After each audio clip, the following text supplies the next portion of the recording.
Madame, mademoiselle, monsieur, bonsoir. Et nous voilà abordés le dernier vol de nuit culturel de la saison 2017-2018 pour une ultime aventure qui va encore une fois réunir tous ces agitateurs et quelques acteurs de la scène culturelle et revenir par la même occasion sur les grands événements qui ont marqué cette saison culturelle 2017-2018. Une saison extrêmement et profondément riche.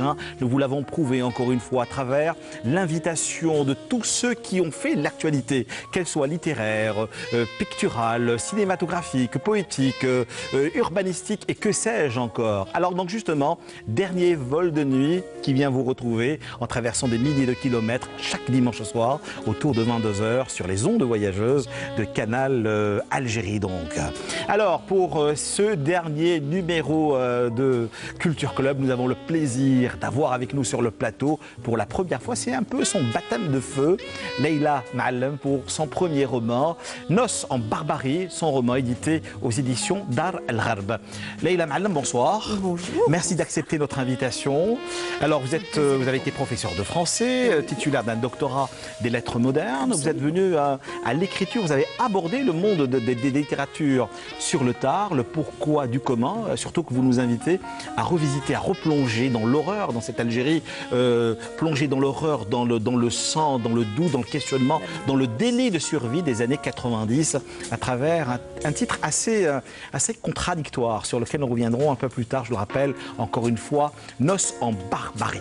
Alors, pour justement aborder cette dernière ligne droite avant de prendre le large et revenir à partir du mois de septembre, nous avons invité sur notre plateau un autre agitateur de la scène culturelle, mais plus dans la réflexion picturale. Lui, c'est Karim Selgoua. Bonsoir. Bonsoir, Karim. Un plaisir de vous retrouver, Karim Selgoua. Partagé. Alors, beaucoup d'événements, je le disais encore une fois, ont marqué cette saison picturale 2017-2018. D'abord, cet hommage ou cette provocation comment dire déjà, de lutte contre l'oubli, provocation de rappel à cette amnésie ambiante, malheureusement, que vous avez réalisé il y a quelques mois de cela, l'espace Espaco, pour dire qu'est-ce qui s'est réellement passé dans cette Algérie tourmentée des années 90-2000 à travers la naissance, je le rappelle, de ce mouvement aujourd'hui ou de cette tendance du groupe Sebbarine. Il y a également d'autres tendances, d'autres espaces alternatifs comme par-ci par-là, le Box 24, que sais-je encore, les ateliers sauvages.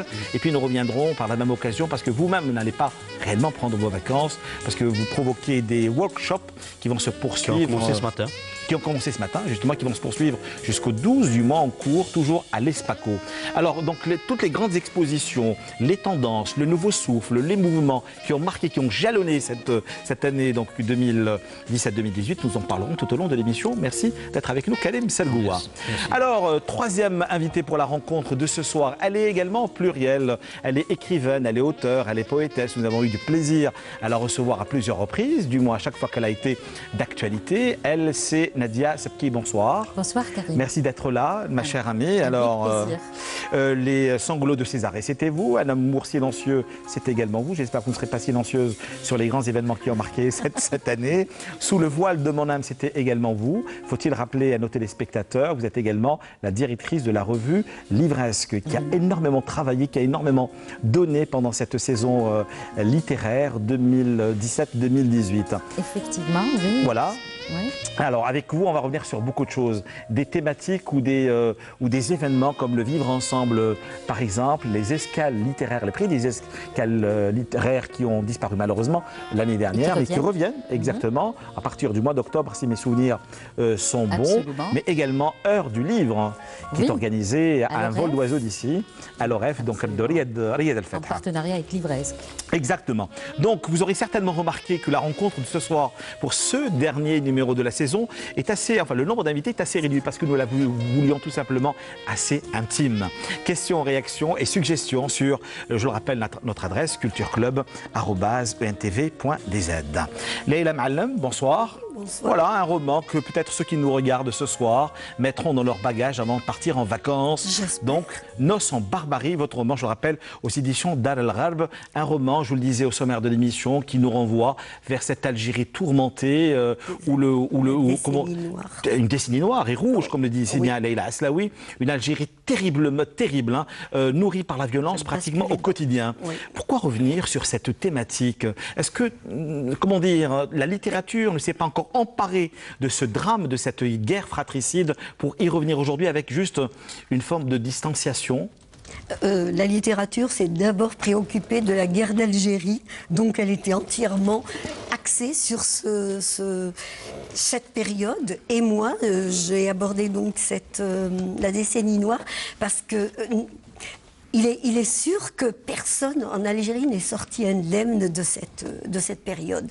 Tout le monde a été marqué dans sa chair, dans son environnement. Et voilà, et j'ai voulu... de thérapie, de catharsis. Hein. Tout à fait. J'ai voulu créer une petite histoire d'amour romanesque. Petite, n'exagérant rien. Oui. Hein. Pratiquement 400 pages dans lesquelles on est dans une forme de huis clos entre 4 personnages qui se racontent en fin de compte, qui racontent cette Algérie terrible, où la folie s'est emparée de l'esprit des hommes. Absolument, où on a été confronté à la barbarie sanglante, à l'horreur, et voilà. Et j'ai voulu montrer que, en fait, l'amour est plus fort que tout et qu'il peut, comme on dit, dépasser la haine, dépasser les clivages, et voilà, et nous réconcilier avec nous-mêmes et avec les autres. Donc la réconciliation et cette forme de résilience également dont nous parlons depuis quelques temps. Oui, de reconstruction, c'est nécessaire, c'est une thérapie et il fallait en passer par là. Alors, le titre en lui-même, donc Noces en Barbarie aux éditions Dar El Gharb, qui a marqué encore une fois cette saison livresque 2017-2018. Le titre est assez provocateur et assez contradictoire. Quand on parle de noces, on parle d'amour, on parle de bonheur. Alors, mais quand il est question de barbarie, c'est tout le contraire. Comment peut-on réellement dialoguer? Que peut l'amour contre la mort, Leila Mallam? Eh bien, écoutez, là, ce sont deux personnages que tout oppose ou que tout opposait, qui ont été confrontés à des différents, à un mode de pensée complètement à l'opposé l'un de l'autre, et qu'on a vu se rapprocher donc au cœur même de la barbarie. Attention, on ne va pas tout raconter, hein. Non. Attention, Parce que nous, on ne nous raconte jamais la fin. Voilà. On suscite la curiosité, on pousse justement ceux qui nous regardent d'aller pousser la porte de leur libraire pour acheter votre ouvrage. Voilà, j'ai donc pris en main le syndrome de Stockholm, comme on dit, et je l'ai traité. Voilà. À travers 4 personnages, pas de seulement personnages. Pourquoi je vous dis ça? Parce qu'au départ, nous allons à la rencontre de votre héroïne qui s'appelle donc Isma, qui est étudiante en médecine. Le père est pharmacien. Il a versé dans l'industrie, bien sûr, donc très très à l'aise. Nous allons également à la rencontre de sa cousine, qui n'est autre que Faiza, qui elle aussi est un personnage assez particulier sur lequel nous reviendrons un peu plus tard. Il y a également... Après, on va revenir sur les hommes. On va revenir, bien sûr, elle a subi. Elle n'a pas arrêté de subir.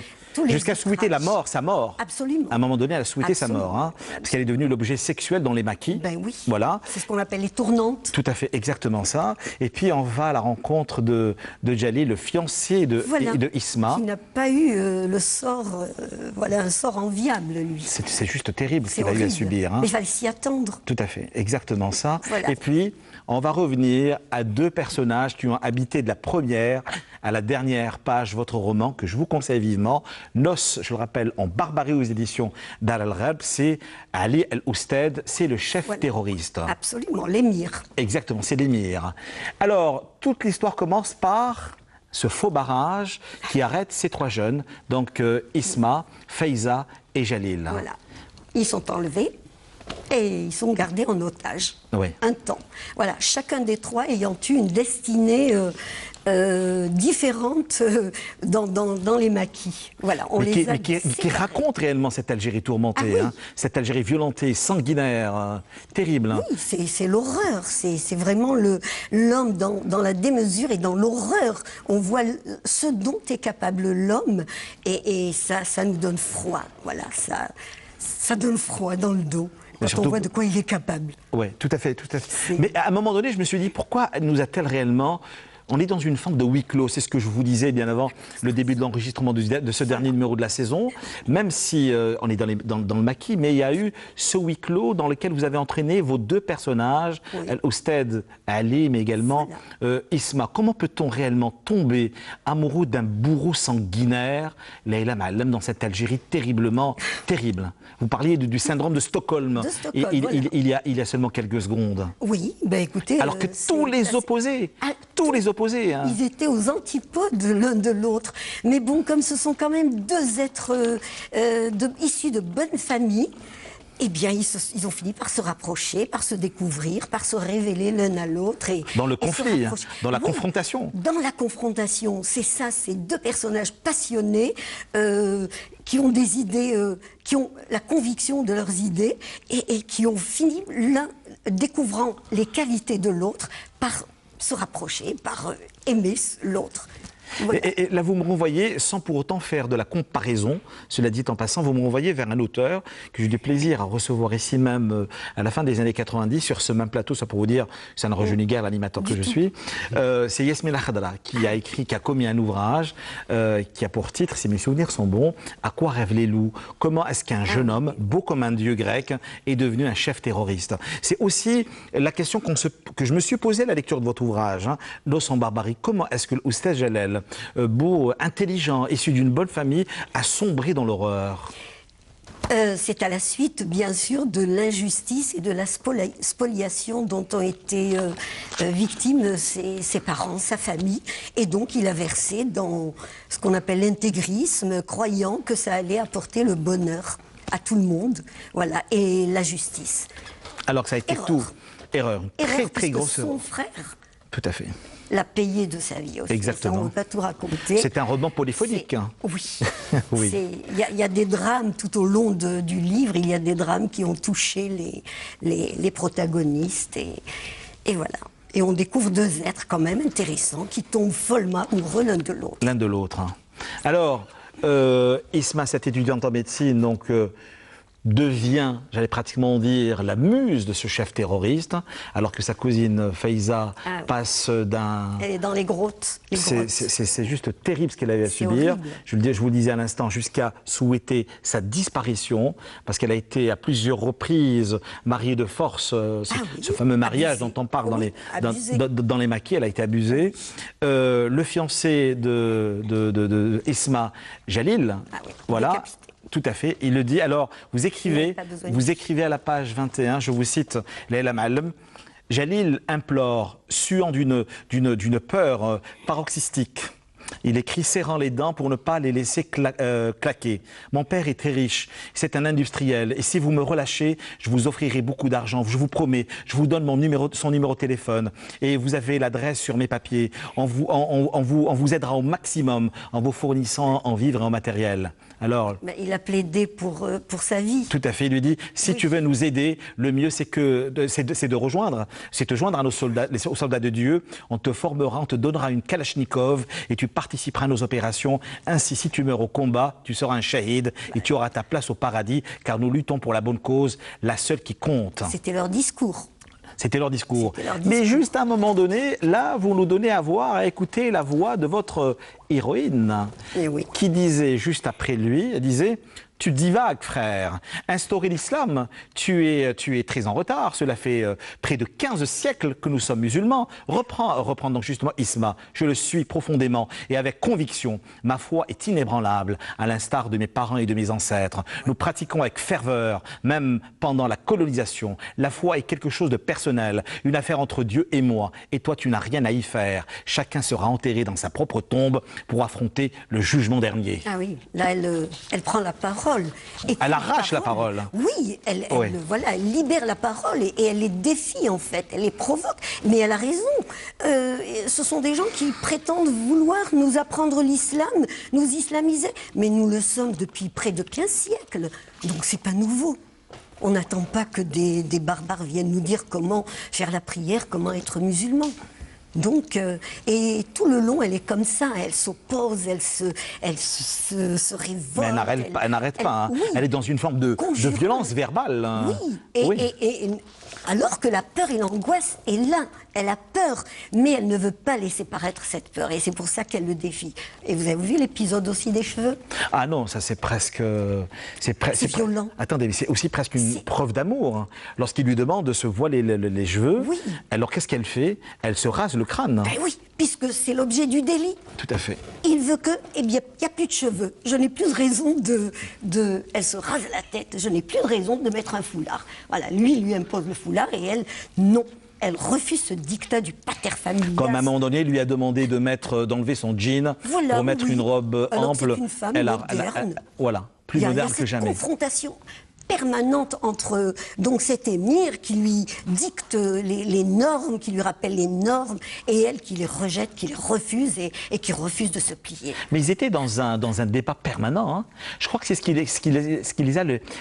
leur différence qui les a le plus rapprochés. Absolument. Mais c'est dans ces conflits qu'ils se sont révélés l'un à l'autre, qu'ils ont découvert donc au fond, au tréfonds, en filigrane, des êtres meilleurs que ce qu'il donne à voir. Alors, Ousted Ali, ce chef terroriste, comme votre personnage Ismaël comme Jalil, et puis d'autres, encore une fois, de votre roman Noces de barbarie, je vous le conseille vivement, n'était en quête que d'un amour, que d'une forme de sérénité. Tout à fait. Tout simplement. La preuve, ça l'a, comme on dit, ça l'a épanoui, il a découvert qu'il y a autre chose en dehors de la violence et qu'il y a de belles choses, et entre autres le sentiment amoureux.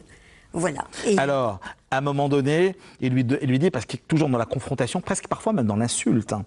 Voilà, à un moment donné, il lui dit, mesure tes paroles, femme, n'abuse pas de ma patience, conseille-t-il d'une voix presque éteinte, sans varier sa posture. Tu es en train de m'insulter, de me traiter de chien, c'est plus que je ne puis supporter. Si j'étais un bandit, un homme sans foi, sans honneur, tu ne seras plus là à m'injurier, ton sort aurait été autre et peu enviable. Elle lui dit, il lui dit, pardon, je t'ai ménagé pourtant en usant d'euphémismes. Tu es pire que cela, indigne, abject. C'est sa réponse à elle. Hein. Oui. Voilà, tu fais honte à ceux qui t'ont donné la vie et qui ont certainement rêvé de faire de toi un homme respectable. Je ne sais si je dois les plaindre ou les blâmer de n'avoir pas su ou pu t'éduquer en ce sens, insiste-t-elle, encore plus venimeuse, passant outre la menace. Ne parle pas de mes parents, surtout pas, martèle-t-il, les mâchoires serrées, irritées, ce qui le fait enfin pivoter pour faire face à l'attaque verbale. Là, tu insultes mes parents qui ne sont plus de ce monde. Oui. Elle est virulente, elle l'insulte, elle le sort, elle le pousse dans ses retranchements, elle fait sortir de ses gonds, mais il cède, il recule, il lâche du terrain.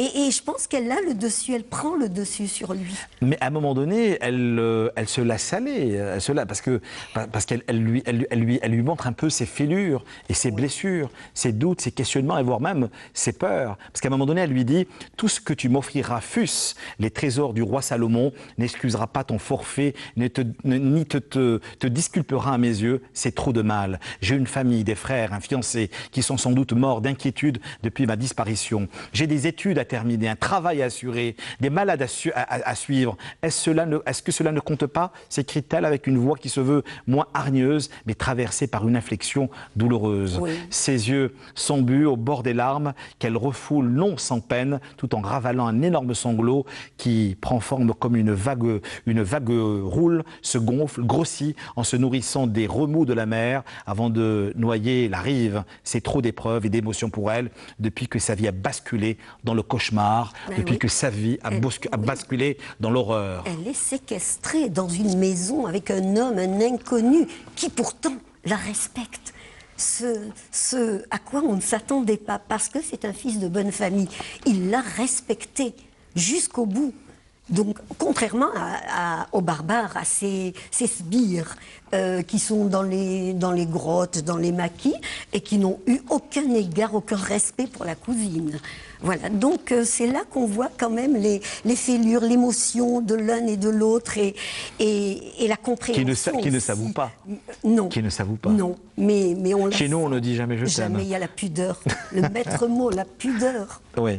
Mais je vous vois presque ému, Nadia Sepré, à l'écoute de cette... Je disais, l'auteur, quand il a écrit ce livre, il a eu presque de la compassion pour cet être abject. Attendez, mais vous avez beau l'excuser, c'est un être mais c'est ce que je vous disais.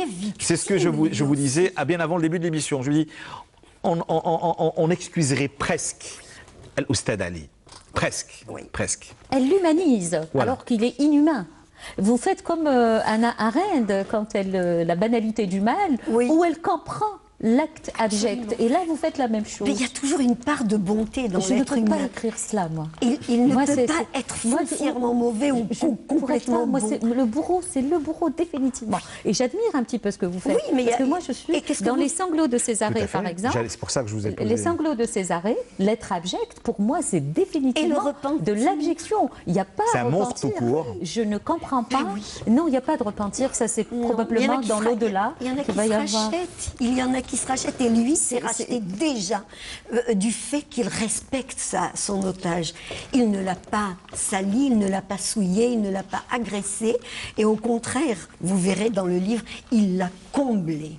Vous allez voir ce qu'il lui ramène de la ville quand il revient juste pour lui plaire. Et puis il est victime aussi, il est victime Non, d'un mais contexte. voilà, on l'humaniserait Lui presque, aussi. comme vous le dites tellement bien, parce que tenez-vous bien, Ali, à un moment donné, s'absente. À un moment donné, s'absente. Ah oui. Donc il la laisse. Voilà, Avec ses enfermé. hommes, justement. Et tenez-vous bien, voilà ce qu'elle écrit dans son roman que nous sommes venus vous proposer ce soir, pour celles qui viendraient tout juste de prendre nos émissions en cours, pour ce dernier vol de nuit de la saison culturelle 2017-2018, Leila Ma'alem, son Barbarie, son roman paru aux éditions donc, Dar el-Gharb. Vous écrivez, Ali s'absente 2 jours, la mort dans l'âme, l'esprit occupé par Isma, resté seul, isolé, loin de cette montagne perdue. Il sait qu'il tient ces hommes et qu'ils le craignent, mais il n'en est pas moins inquiet. Sait-on jamais avec les gueux, de surcroît souvent jeunes, immatures et sans éducation. Accompagnés de 2 combattants armés de pistolets automatiques, ils se rendent à Oran en taxi collectif après qu'ils eurent localisé la pharmacie de Mustapha, le père de leur otage. Donc cette Esma l'habite, le hante. Complètement. Et elle l'a habité jusqu'à la fin.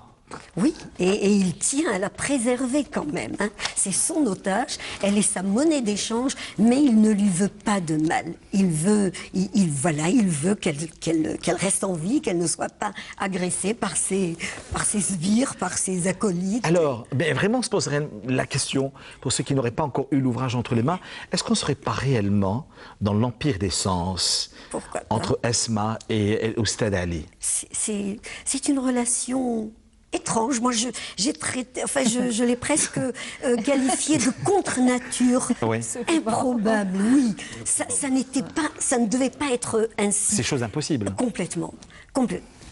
C'est un roman, c'est de la romance. On se pose parfois la question. Hein. C'est pour ça qu'il y a Quand de on la revient à ces compassion chez témoignages. vous. Absolument. Vous avez J'ai- vraiment, oui. vous avez J'ai de la versé dans sympathie pour lui. La sympathie, la compassion, vous l'avez Absolument. humanisé. Or, c'est un ogre, c'est Oui, l'ogre vraiment. mais C'est le mal personnifié. on l'a jeté dans ce camp-là, celui des barbares, Ouais. Bah, en spoliant ses parents, en leur enlevant tous leurs biens, et voilà, il pensait que ça Je ça pense qu'il y a irait beaucoup mieux. d'écrivains, Karim, qui ont écrit dans ce sens, mais avec le temps, donc ça fait quand même un moment qu'on a dépassé un peu cette décennie noire.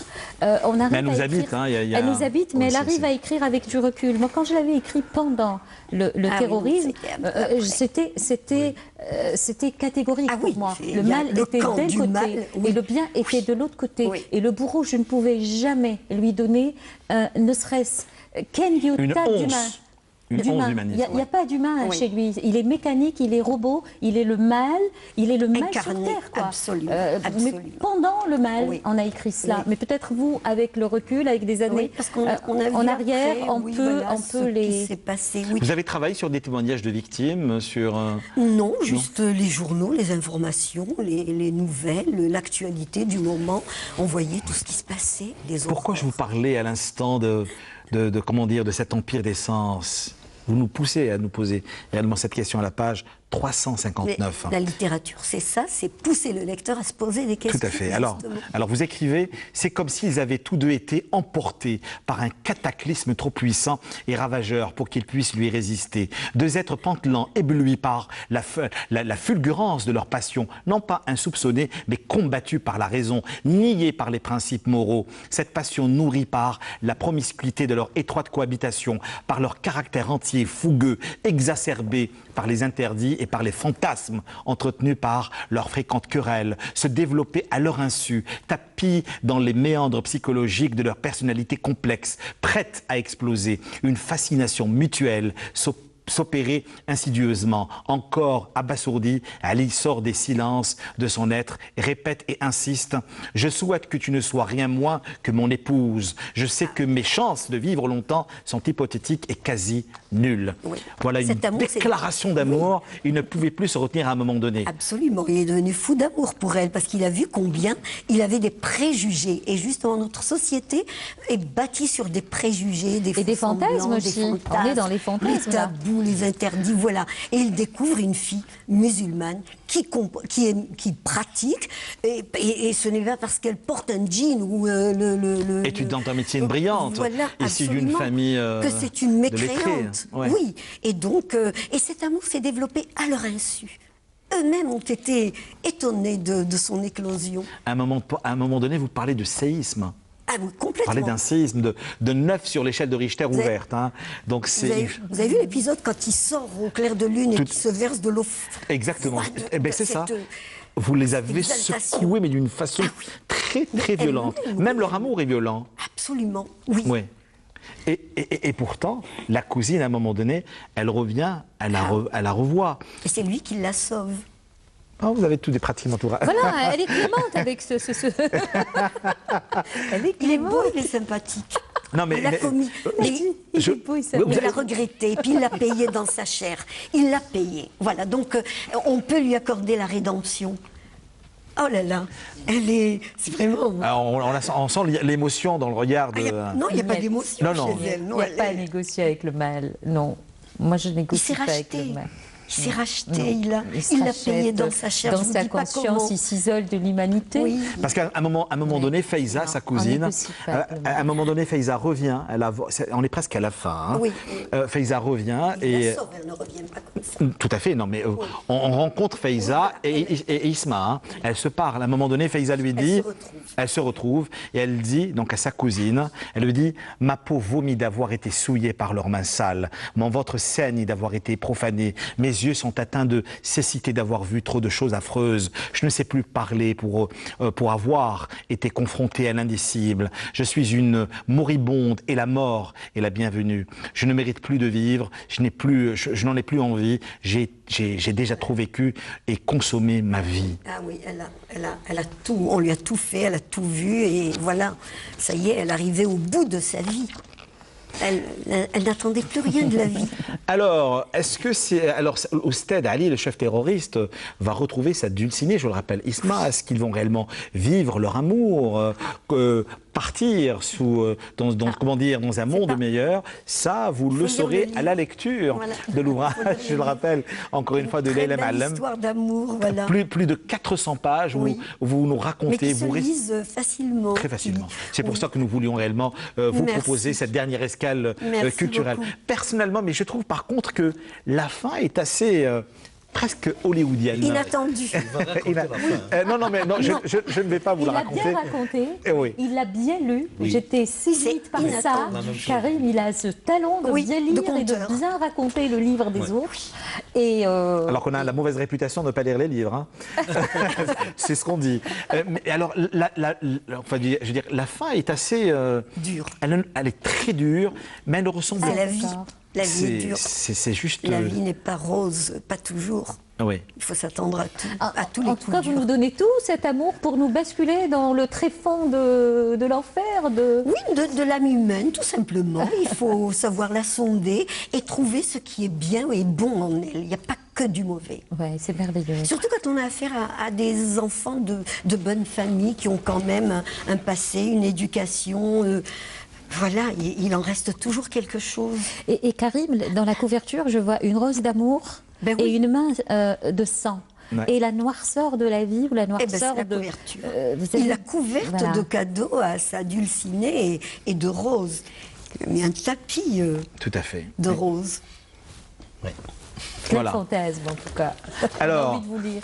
On veut rêver, tout simplement. On sait que ça n'existe pas. L'amour, la mort, la violence, l'empire des sens, tout ça habite de la première à la dernière page, le premier roman de Leila Ma'alem, je le rappelle encore une fois, Noces en Barbarie. Pas le dernier. J'en ai un en gestation. Non, mais j'en ai un en gestation. Où est-ce que vous allez nous emmener cette fois-ci Ah, je vous le dis.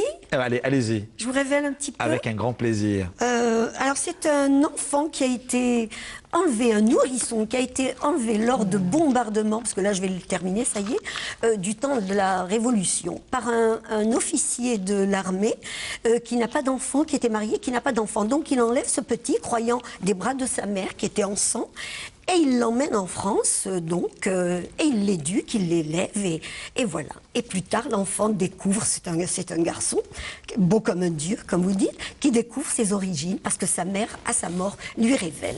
Et voilà. En tout cas, vous serez certainement ici, sur ce même plateau, dès la parution de votre ouvrage. Trouver un éditeur. Voilà, parce que vous me disiez, pour l'édition, c'est le chemin de croix. Oui, c'est pas facile. Quand on est à Oran, on n'a pas un grand choix. Oui. Mais l'Algérie est grande, ma chère amie. Oui, bien sûr, mais bon, oui, mais il faut se bouger, il faut se déplacer. En tout cas, vous avez prouvé que vous aviez réellement vous avez le don et le génie d'une bonne auteure.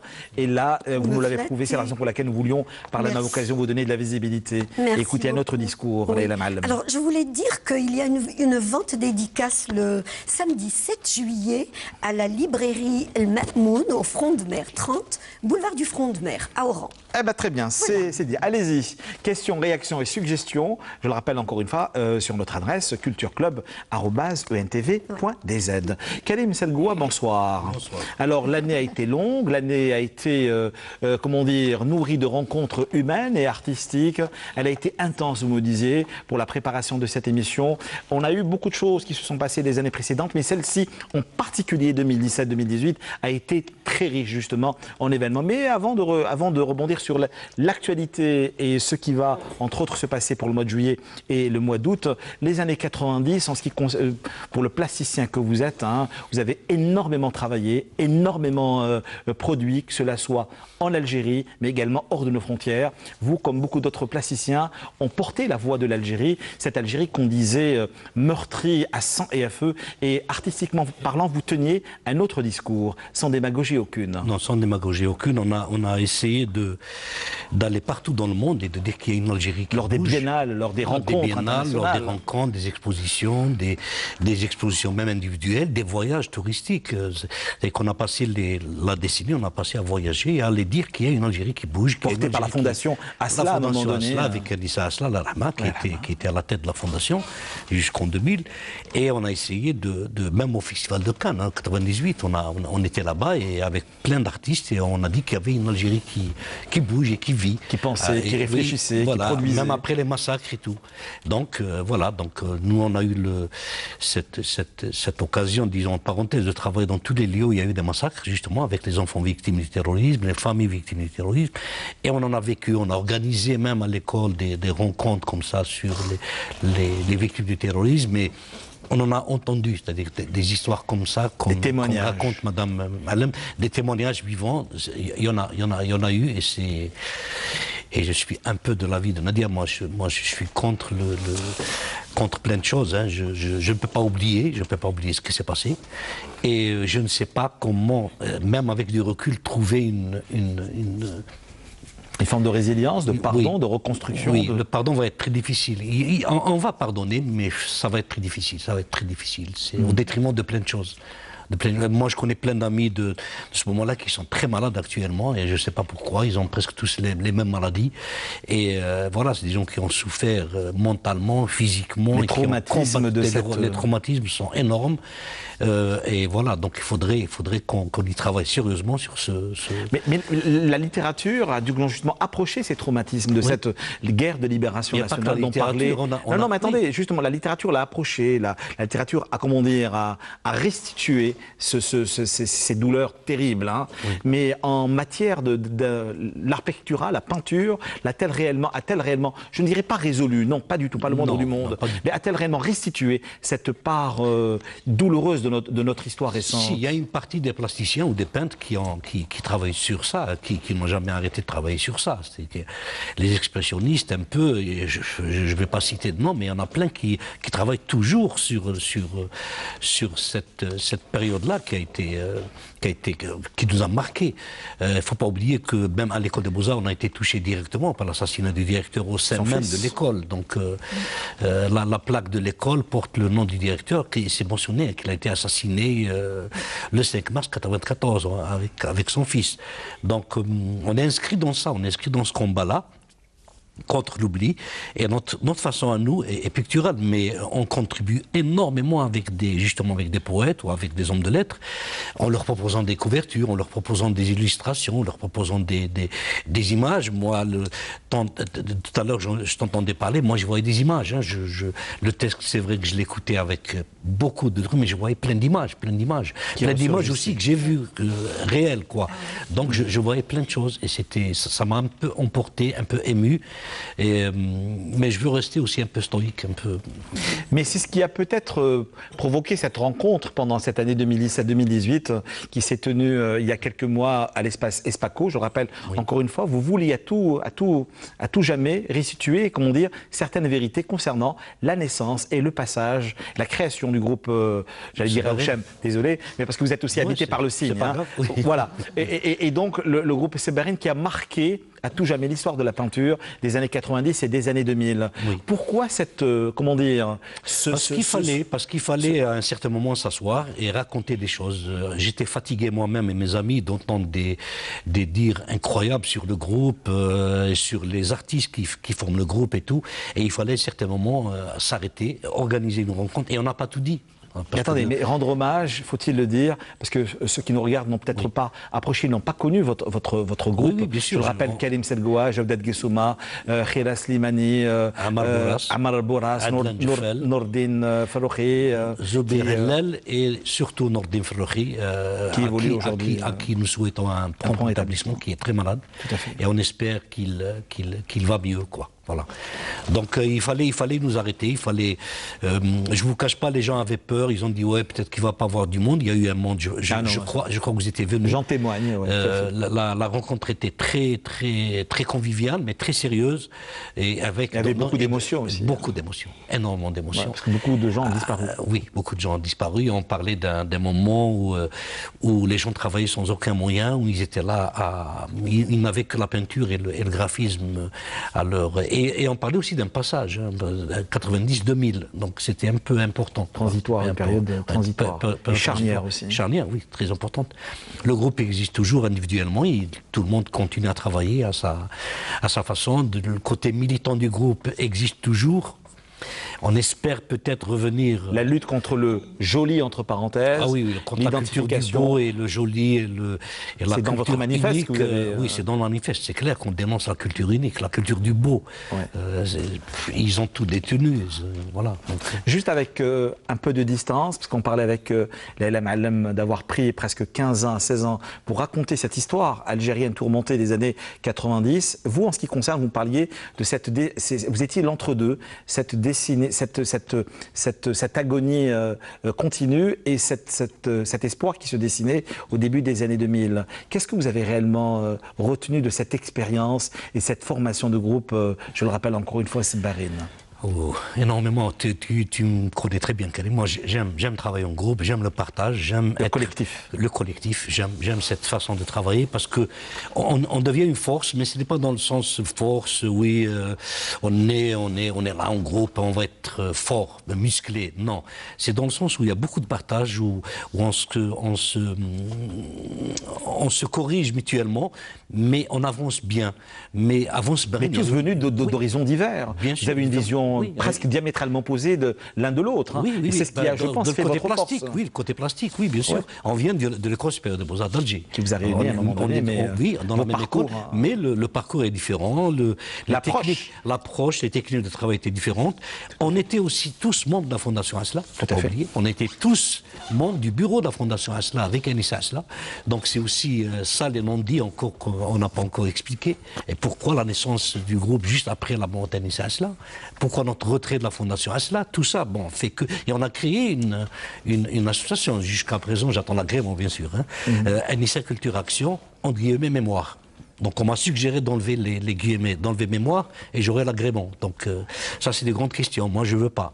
J'ai été élu président de cette association. Comment est-ce que vous expliquez comment dire, vous êtes, comment dire, vous avez approché le monde de la peinture il y a un peu plus de 30 ans, mais je voudrais juste revenir sur la naissance et la disparition, entre parenthèses, du groupe donc Sebarine, à travers juste quelques expositions. On peut les compter sur les doigts d'une seule main, 5 ou 6. 5 ou 6 avec des catalogues, des expositions sérieuses. Mais comment est-ce que vous êtes réellement arrivé aujourd'hui à attirer l'attention sur vous, à vous faire inviter un petit peu partout dans le monde, aujourd'hui à même se poser des questions, comme cela fut le cas dans les années 60 et 70. Il y a des thèses, il y a des thèses de magistère, des thèses de doctorat sur nous, à Strasbourg, à Paris, à travers à Marseille. Juste 5 à 6 expositions, Karim Selgoua.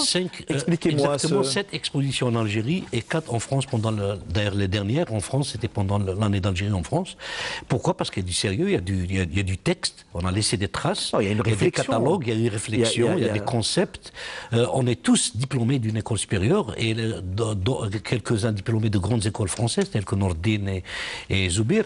Et on a tous dans nos bagages une expérience plastique assez importante, dont certains une expérience journalistique telle que Djawdat Gassouma, Ammar Bourras qui était un très bon photographe, et voilà, donc il y avait toute cette expérience qu'on mettait au service des jeunes créateurs, et c'est vrai qu'on était très estimés, très suivis, on avait un... Très critiqué aussi. Très critiqué, mais ça ne me dérangeait pas parce que ça nous permettait d'avancer. On est bien placé pour le savoir. Oui, hein. Oui. On a eu la première expo, l'Expo Zéro, c'était à Temimoun, c'était pendant le festival de Cannes Junior, qui se passait à Temimoun avec Chouir qui était président et donc qui était aussi, il y avait la présidence d'honneur, présidente d'honneur c'était Sharon Stone, donc il y a eu même ces choses-là qui étaient épicées, c'est-à-dire que être reconnu comme ça, et par la suite on a eu des demandes de partout dans le monde. Je parle d'Allemagne, d'Espagne, d'Italie, mais on a surtout axé notre travail et nos recherches par rapport à 2003, par rapport à l'année d'Algérie en France, dans des lieux que nous avons choisis et où nous voulions dire des choses. Et on a terminé à Marseille par un grand événement. Karim Selgoua, on se pose également aujourd'hui la question, en matière de cinématographie, en matière de littérature, on arrive réellement à l'approcher et à raconter, à écrire cette histoire. Mais il y a, je pense, vous avoir déjà posé la question bien avant le début de l'émission de ce soir, il y a une forme d'amnésie ambiante concernant l'écriture de cette histoire picturale. Oui. Comment est-ce que vous l'expliquez? Ça, je ne le comprends pas.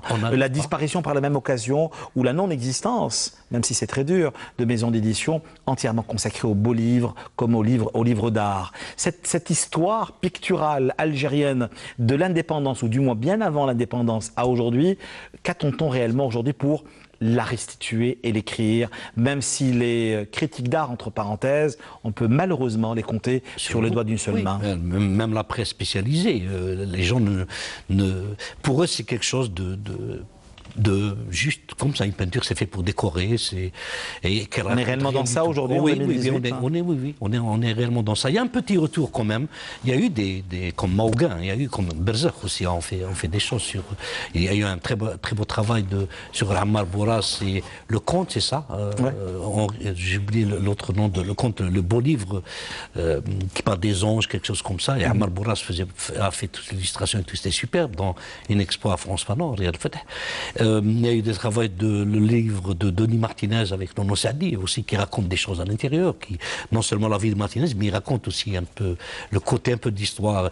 Il y a des livres, je pense. Denis Martinez, peintre algérien. Et vous me permettez par la même occasion de saluer la mémoire de Nordine Saadi, qui devait être des nôtres ici pendant le Salon international du livre, qui nous a quittés une dizaine de jours après, comme un autre artiste également qui a fait le bonheur du grand curieux que je suis, qui nous a a quittés également il y a quelques mois. J'avais un travail avec C'est Hamid Ali Bouassida qui a écrit 5 dans les yeux de Satan, qui a obtenu le prix Mohamed Dib. Il nous a quittés cette année. Il a entre autres commis un autre roman que je conseille ceux qui nous regardent aux éditions de l'Harmattan qui s'appelle La dernière carte. Et cet auteur a joué sa dernière carte en tirant sa référence. Mais on va revenir, si vous le permettez, parce qu'il nous reste moins de 20 minutes avant la fin de la rencontre de ce soir. Question-réaction. Donc, cultureclub@untv.dz. Les grands événements qui ont marqué cette saison, ils sont très nombreux. On va en retenir quelques-uns, si vous le permettez. Mais tu sais pourquoi ils sont très nombreux? Parce qu'il y a de nouveaux lieux qui ont ouvert. De nouveaux espaces. Il y a Singalerie, il y a les ateliers sauvages, bien sûr. Il y a aussi l'Espaco, l'espace d'art contemporain de Dalaria. Et il y a ISU 98. Oui, il y a ISU 98, il y a le Box 24, il y a Aïda, il y a la galerie Aïda, il y a... Mais est-ce que tous ces espaces répondent réellement aujourd'hui? C'est entre autres une question que nous posent nos téléspectateurs. Est-ce que ces espaces-là répondent aujourd'hui, vous en tant que plasticien, aux exigences, à la demande, aux imaginaires de plus en plus féconds de la jeune génération? Oui. Oui, Singalerie et les ateliers sauvages en priorité répondent vraiment à la demande des jeunes créateurs. Et il y a aussi Espaco. Écoutez, ce matin, j'ai débuté un atelier avec un financement énorme donné par Madame la directrice. Sans pour cela qu'il y ait un sponsor, sans pour cela c'est un travail de mécène reste magnifique. L'une des rares mécènes de la culture. Oui, c'est extraordinaire. Alors, les jeunes qui mais viennent, le mécénat est une chose, si vous le permettez. Oui. Le mécénat est une chose, mais la création, comme le disait récemment dans la presse le ministre de la Culture, M. Azdine Mehoubi, il faudrait réellement aujourd'hui penser sérieusement à la création du marché de l'art. Comment peut-on réellement aujourd'hui parler et créer un marché de l'art? Ça ne vient pas comme ça. Non, ça ne vient pas comme ça. C'est un parcours, c'est une réflexion, ce sont des opérations que nous devons impérativement, à laquelle nous devons impérativement réfléchir longuement. Et l'État doit impérativement, je pense, et ça n'engage que l'animateur que je suis, et réellement, pas subvenir, mais soutenir la cause culturelle. Il faut que le marché de l'art, il fallait que c'est l'État lui-même, le premier acheteur, le premier qui a à soutenir les artistes, c'est l'État. Alors, avec tous les lieux qu'il a, les institutions qu'il a, il peut acheter tout le monde à des prix raisonnables et tout. Il y a des ambassades, des institutions, les moyens de transport, les bateaux, comme avant, dans les années 60, 70, les bateaux, les avions d'Air Algérie, il y avait des peintres qui exposaient. Mais est-ce que vous ne pensez pas que l'organisation du Printemps des Arts essayer de répondre, de tracer la voie à la création des marchés d'art? C'est une première chez nous. Oui, on y a cru. 175. Il y a eu 1% de vente. Ah, d'accord. Oui. Il n'y a rien eu. Il y a eu même des promesses d'achat, mais il n'y a rien eu. On y a cru jusqu'au bout. Mais voilà. Donc, deux événements sur lesquels nous reviendrons, si vous le permettez, très rapidement, avant de donner la parole à notre troisième invité. Je le rappelle encore une fois, Nadia Sapri, et je le disais au sommaire de l'émission, si nous avons décidé, nous pouvions inviter une quinzaine de personnes sur ce plateau, mais c'est une dernière que nous voulions un peu intime et intimiste. Il y a d'abord une exposition qui vous a marqué, à savoir, je le rappelle encore une fois, l'expo de design, la deuxième édition, qui s'est tenue donc au MAMA, au Musée d'Art Moderne et Contemporain d'Alger. Et aux ateliers sauvages. Sauvages pour les conférences. Bien sûr, avec Wassila Tamzali, porté par Wassila Tamzali, mais il y a aussi le commissaire, c'était Ferry El-Isserham aussi. Excellent travail. En tant qu'architecte designer. Franchement, chapeau, avec un commissaire qui travaille. Un vrai commissaire. Oui, son budget, oui. Il y a également le Symposium des Arts qui s'est tenu à Mostaganem. Oui. Et j'avais oublié l'expo de famille. C'est quoi l'expo de famille? L'expo de famille, je t'avais invité, tu n'avais pas le temps justement pour venir. Avec nos enregistrements, une lampe de et j'ai fait une expo de famille. Toute ma famille, on a tous fait les Beaux-Arts. Donc il y a eu ma femme, ma fille, ma belle-sœur avec l'atelier Soupçon d'Art et Djouda Gassouma. Donc on a fait une expo de famille qui a ramené énormément de monde chez Bouffée d'Art et ça s'est très bien passé. Voilà. Alors pour résumer, donc justement cette année picturale 2017-2018, Karim Sergoua. Franchement, pour résumer, encore une fois, avec tellement de problèmes, mais avec tellement de choses très positives, avec la découverte de jeunes créateurs magnifiques. On a un potentiel de jeunes créateurs qui sont partout dans le monde, qui nous ramènent des prix assez importants, des prix dans tous les sens, et qui se vantent très bien aussi, et qu'il faut absolument travailler avec cette jeune création et lui faire encore confiance, quoi. Voilà. Cette jeune création a été presque dans l'obligation de s'exiler pour avoir de la visibilité, pour être entendue, pour être comprise. Oui. Oui, malheureusement, c'est ça. Malheureusement, elle a été obligée de s'exiler. Maintenant, quelques managers européens, j'allais dire quelques loups dans le domaine plastique, sont en train de venir s'investir avec les jeunes créateurs marocains, algériens et tunisiens, maghrébins. Et c'est tant mieux pour eux. Hein. Et ils sont en train de faire un travail assez important avec eux à travers le monde. Mais la peinture aussi de la diaspora, il ne faut pas oublier, hein, les Yezidoulab, les Adel Smed, oui, il ne faut pas oublier ces gens-là qui sont en train de faire, qui sont en train de faire du très très bon travail, quoi.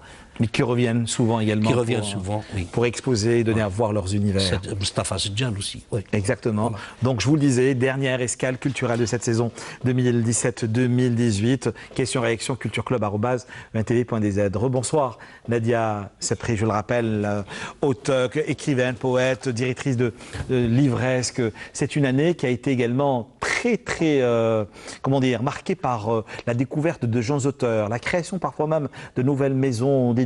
Mais on va revenir avec vous sur 3 événements. D'abord, l'organisation à partir du mois d'octobre d'escales littéraires, je le disais, qui a disparu donc l'année dernière par faute de financement, je pense. L'heure du livre que vous avez avec certains donc provoqué pour parler de littérature, pour inviter donc justement les auteurs, les écrivains et provoquer avec eux de débats. Toujours, je le disais, la confrontation d'idées, la confrontation du moins pour le grand curieux que je suis n'est pas synonyme de violence, tout au contraire. Vous aurez certainement remarqué pendant toute l'année, nous avons ramené des dizaines et des dizaines, nous avons organisé des dizaines de plateaux où nous étions réellement dans la confrontation, mais dans l'enrichissement des idées, dans les discours qu'on n'a pas l'habitude d'entendre, des voix et des personnages qu'on n'a pas non plus l'habitude de voir. En littérature aujourd'hui, qu'est-ce qui vous a réellement le plus marqué? Vous qui êtes en contact permanent avec les jeunes plumes, avec les plumes, comment dire, les monstres sacrés de la littérature algérienne, en matière de poésie, en matière de littérature.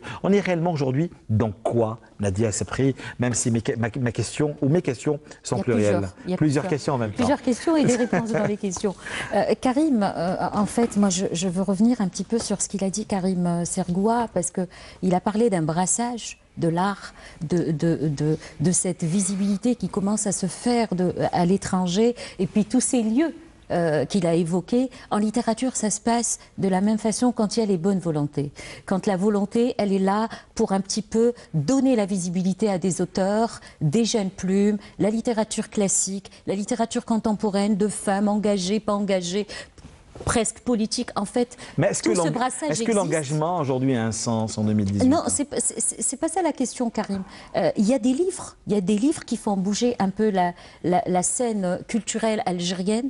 Il y a beaucoup de bonnes choses qui sont là, qui sont sur la table.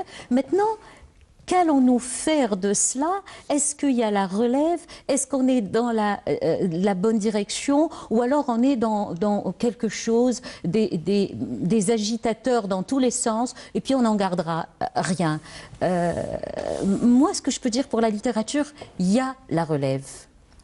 Il y a aussi des librairies qui risquent de fermer. Comme le cas qui risque de fermer, non, qui ne reçoivent même pas un client par jour, par semaine, voire par quinzaine. Alors que les loyers sont de plus en plus ça a été là un petit peu le lancement de Heure de Livre. Il fallait, d'abord Heure du Livre, ça se passe à l'Office Riyad El Fath. C'est un endroit magnifique. C'est 2 musées de l'Algérie. C'est toute la symbolique de l'Algérie qui est là avec ce monument. Vous avez la baie d'Alger et pourtant c'est la déchéance. Et pourtant, c'est le désert. La culture n'est pas là. Donc, nous avons décidé... Vous avez investi les lieux. On a investi les lieux parce qu'il y a des gens qui disent, moi, si j'achète un roman, je ne vais pas partir à Riyad El Fath pour acheter un livre. À la limite, il ne se passe rien à Riyad El Fath. Donc, on avait décidé, dans une bonne entente, une bonne équipe, que ce soit l'OREF, le magazine livresque et la librairie La Renaissance, de faire un travail commun et d'inviter un samedi sur 3 des écrivains, des poètes, des danseurs et surtout ça a été des ateliers d'écriture. Donc nous avons reçu beaucoup de jeunes qui ont voulu écouter un peu les écrivains, ce qu'ils peuvent penser de l'écriture et se lancer dans l'écriture. Donc le pari était là. Ce projet artistique? C'est organisé, d'abord ça a été organisé par l'Office Riyad El Fath en partenariat dans la programmation et dans tout le travail que Livresque connaît, parce que nous sommes en contact permanent avec les auteurs, nous sommes en contact permanent avec les plasticiens, avec les poètes, avec les agitateurs de l'art.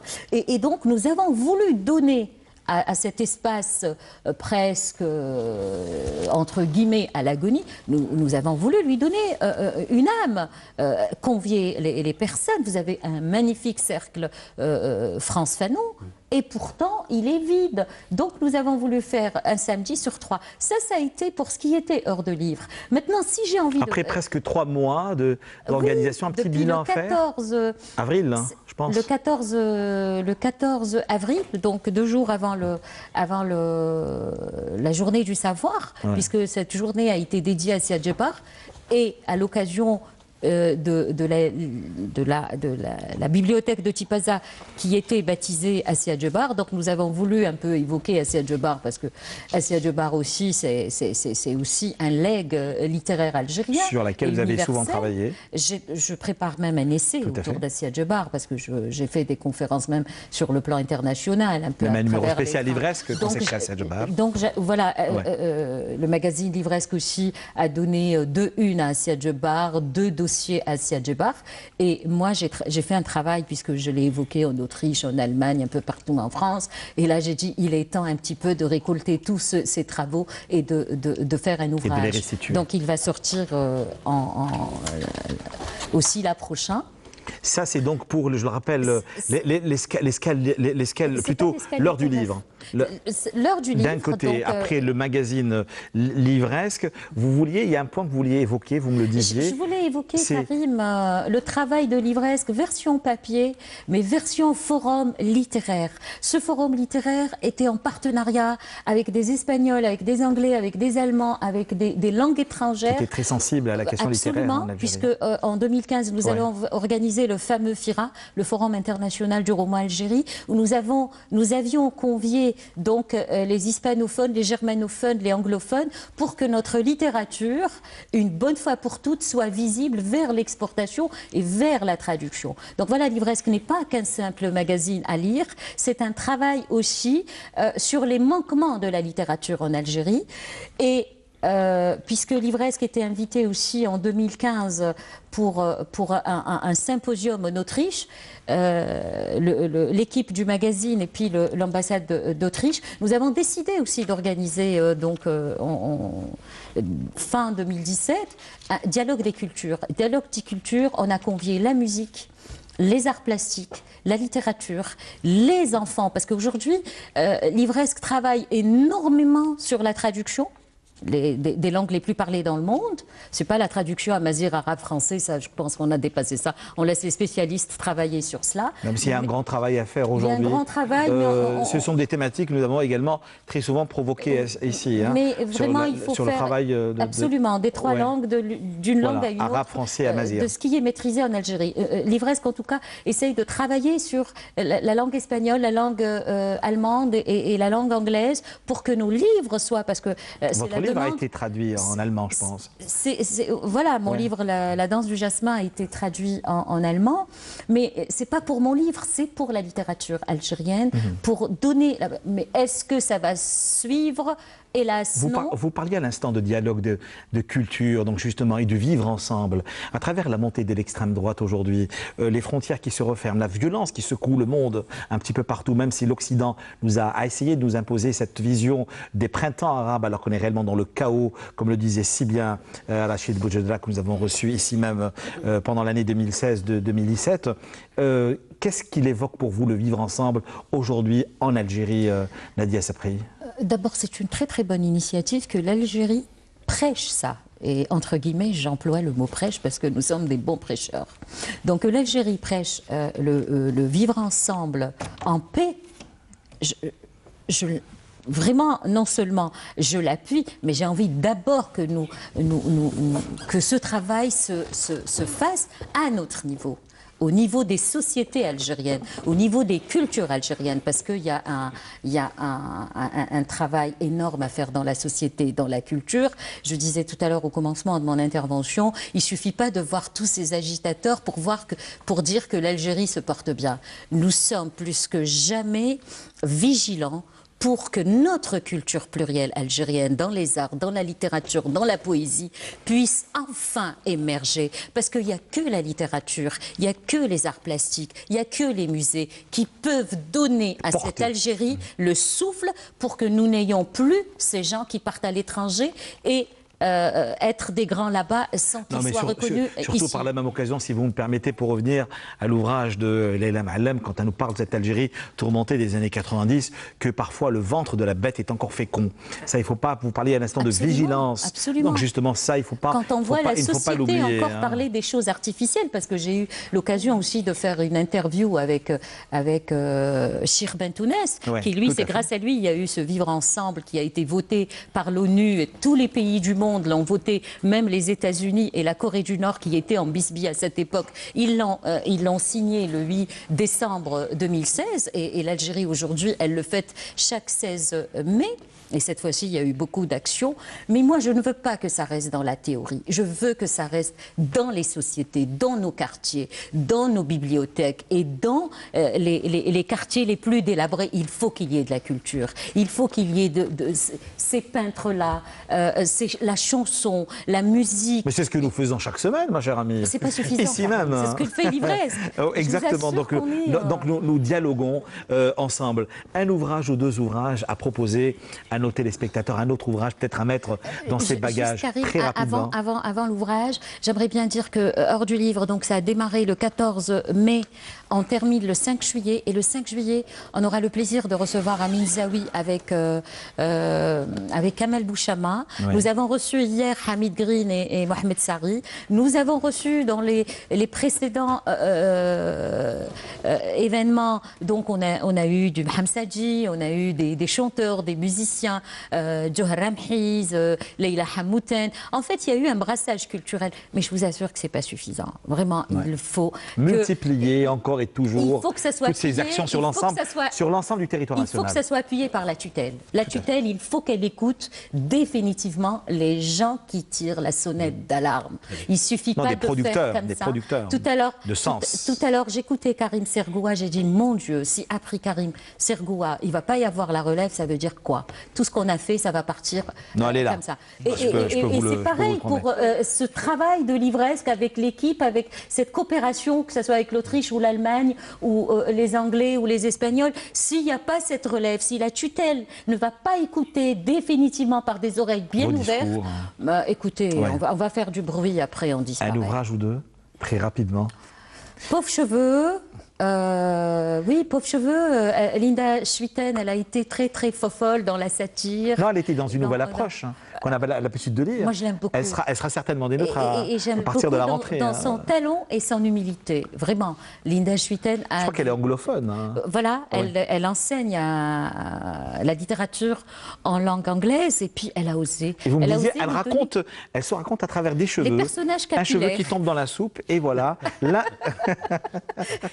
C'est fou, mais c'est bien raconté. Très bien. Donc, Linda Schwitten, un deuxième ouvrage. Qu'est-ce que j'ai en tête? Mon Dieu, il y en a beaucoup. Qui vous ont le plus marqué? Oui, pourquoi pas Clandestine d'hier de Hamid Green, oui. Ouais. Moi, j'ai Ça aimé. vous parle? Ça me parle, oui. Bentalha, il a fait un travail sur Bentalha, ma foi, oui. Ça valait le détour, oui. Ouais. Un troisième ouvrage, qu'est-ce que je pourrais vous rajouter? Je n'ai plus en tête. Oui, Amin Zawi qu'on va recevoir prochainement. Son dernier ouvrage, très osé comme d'habitude. Il ose. Il ose et ça lui va. Non, mais édité chez Balzac, si mes souvenirs sont bons. Oui, et Cerveau à plume. Oui, attendez, mais quand j'ai eu la première fois, il y a un peu plus de 17 ans, quand je l'ai approché pour la première fois, ici même sur un plateau de la télévision, j'ai eu du plaisir à l'écouter parce qu'à travers ces discours, la femme n'a plus honte de ses désirs, de ses plaisirs, de ses fantasmes. Il y a une jouissance littéraire extraordinaire et poétique où l'enfant est toujours là, tapis dans l'ombre. D'ailleurs, on va la voir le 5 juillet avec Bouchama. Et aujourd'hui, Amin Zawi, ce que j'aime chez lui, c'est le féministe. Ce que la femme n'ose pas dire, lui, il ose dire. Il a souvent dit ici, l'homme est une femme qui s'ignore, Karim Amiti. Et ça, c'est freudien, exactement. Moi, je l'aime beaucoup. J'ai une très bonne expérience avec lui dans les années 90, peut-être 95. Bon, on est dans la même période. Algérie, littérature, action. Je ne sais pas si tu te rappelles du Bien livre sûr. assez imposant.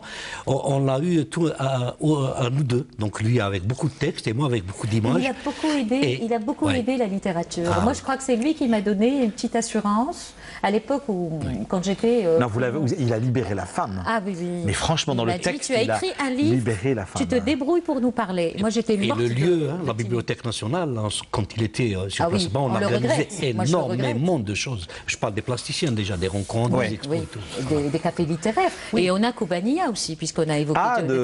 il était avec nous pas plus tard que la semaine dernière, Jawdet Kessouma. Oui. Voilà. Il a fait après son voyage à Cuba, je pense, à travers les tropiques du cancer, si mes souvenirs, encore une fois, sont bons. Voilà, c'est pratiquement la fin de l'aventure de ce soir. Quelques ouvrages que je suis venu vous offrir. Peut-être que vous mettrez à partir de demain dans vos bagages pour partir en voyage, parce que ce soir, c'est le dernier vol de nuit de la saison culturelle 2017-2018, celui de Leila Ma'allem, Noces en Barbarie. Je le rappelle, son premier roman, paru aux éditions Dar al-Gharb, où il est question d'amour, de violence, de haine, de vie, de mort, de naissance et de renaissance. Je ne vous en dirai pas plus. Poussez la porte de votre libraire et achetez son roman.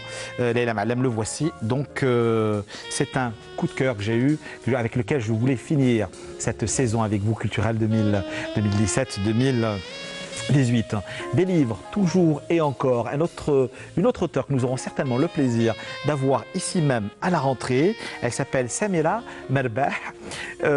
Oui, je ris quand je lis d'abord le titre seulement du livre, Confession d'un écrivain patenté.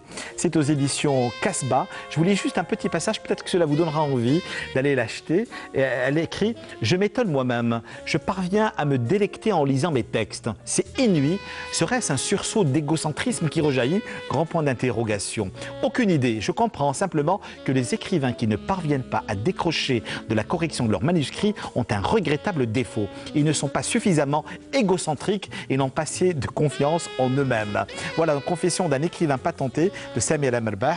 Je le rappelle, c'est aux éditions Casbah. Ça vient tout juste de sortir. Livraison livresque, toujours et encore. Samira Bellaïdi, ça s'appelle L'impossible oubli. Et d'ici, j'imagine votre regard interrogateur. Et vous devez vous dire, mais de quoi il s'agit? Eh bien, vous le saurez en revenant ici même, pousser la porte de notre atelier de réflexion à partir du mois de septembre. Nous avons eu du plaisir à le recevoir ici même il y a quelques mois. Et là, il est de retour. Il est insatiable en matière de littérature et de poésie. Il s'appelle Hamid Larbi. Lettres sans l'ombre, c'est de la poésie, préfacée par Al-Sri Metref, avec des caricatures de notre gypse national que nous avons eu le plaisir de recevoir ici même. C'est aux éditions APIC.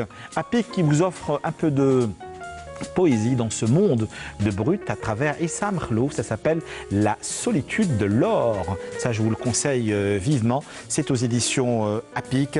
APIC qui vous offre un troisième ouvrage entièrement consacré aux envolées lyriques. Ça s'appelle Marcher loin sous les nuages de Cécile Oumhani, toujours aux éditions APIC. Un ouvrage qui a, entre autres, marqué le grand curieux que je suis, celui de Tawfiq Belfadel, qu'on a eu du plaisir à recevoir ici même. Ça s'appelle Sisyphe en Algérie, peut-être un clin d'œil à Albert Camus. Allez savoir, c'est aux éditions Samar. Habité par la poésie, par la mer et par la femme, lui également était d'actualité. Il sera aussi certainement de passage, si Dieu nous prête vie, à partir du mois de septembre. Les Zahra Lapter, Hizia, princesse d'amour des Ibans aux éditions El Ibriz. Sa dernière production a fait couler beaucoup d'encre également dans la presse nationale. Le dernier ouvrage de Mohamed Magani, L'année miraculeuse. C'est un roman paru aux éditions Shihab. On a eu aussi du plaisir à les recevoir sur ce plateau, Yamili Robalou et Saleha Mekrez.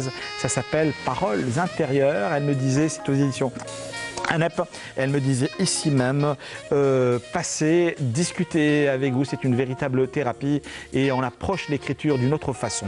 Merci encore une fois. Akli Tadjer, le retour, peut-être qu'il fait partie peut-être du prix Esca littéraire. La vérité attendra l'aurore.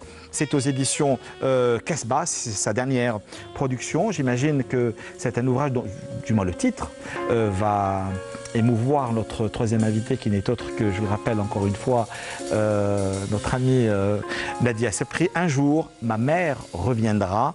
C'est aux éditions Dar Khattab. C'est un ouvrage de Rabia Al-Hashmi, je vous le conseille. Cette fois-ci, ce sont des entretiens, Jean Moulin et Aban Ramdan. C'est de l'histoire pour la jeune génération de Khairdine et Madad Boudia. Ça s'appelle Excuses d'outre-tombe. C'est un ouvrage que je conseille vivement. Un troisième coup de cœur pour ce soir, toujours aux éditions APIC.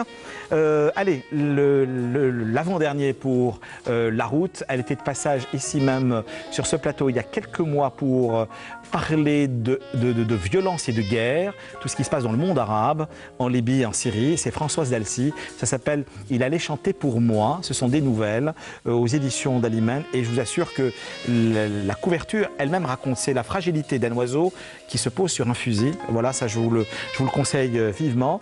Il était également de passage avec nous la semaine dernière, pas plus tard que la semaine dernière, paysagiste, architecte justement. Lui c'est Kamel Louafi, ça s'appelle dans Paysage urbain entre Orient et Occident. C'est vrai qu'entre l'Orient et l'Occident, son âme se promène. C'est paru aux éditions Jovis, ça je vous le conseille. Une réédition, nous disait-il ici même, à partir du mois d'octobre, lors de l'organisation de la 23e édition du Salon international du livre. Je tenais à vous remercier d'être passé sur ce même plateau, hein, ma chère amie Leïla Ma'alem. Merci, c'est... Voilà, Noces en Barbarie, je vous le conseille. Oui. À très bientôt, j'espère. Voilà, pour d'autres aventures livresques. Merci Karim Selgoua. D'autres expositions, d'autres approches, d'autres univers, d'autres questionnements. Il n'y a pas de vacances. Bah, nous non plus. On va essayer de travailler pour la saison prochaine. Merci beaucoup Nadia Sepri. C'est vrai que votre roman tarde à venir. Oui, parce que je devais le donner à mon éditeur depuis février. J'ai pas eu le temps, à force de bosser. C'est quoi, le cordonnier mal chaussé? Oui, le cordonnier mal chaussé. À chaque fois, je sors mon livre comme ça, sans me consacrer un moment, parce que je fais beaucoup de boulot sur la littérature algérienne, la littérature mondiale aussi. Et puis, je suis lésée par moi-même. Bah, écoutez, vous serez certainement de passage lorsque votre ouvrage... Avec plaisir. Un plaisir partagé, croyez-moi. On a eu à provoquer des débats sur la littérature, sur la peinture, sur le cinéma, sur l'architecture, sur l'urbanisme, sur la philosophie et que sais-je encore. Mais ça a été pour le grand curieux que je suis juste une approche plus humaine que culturelle.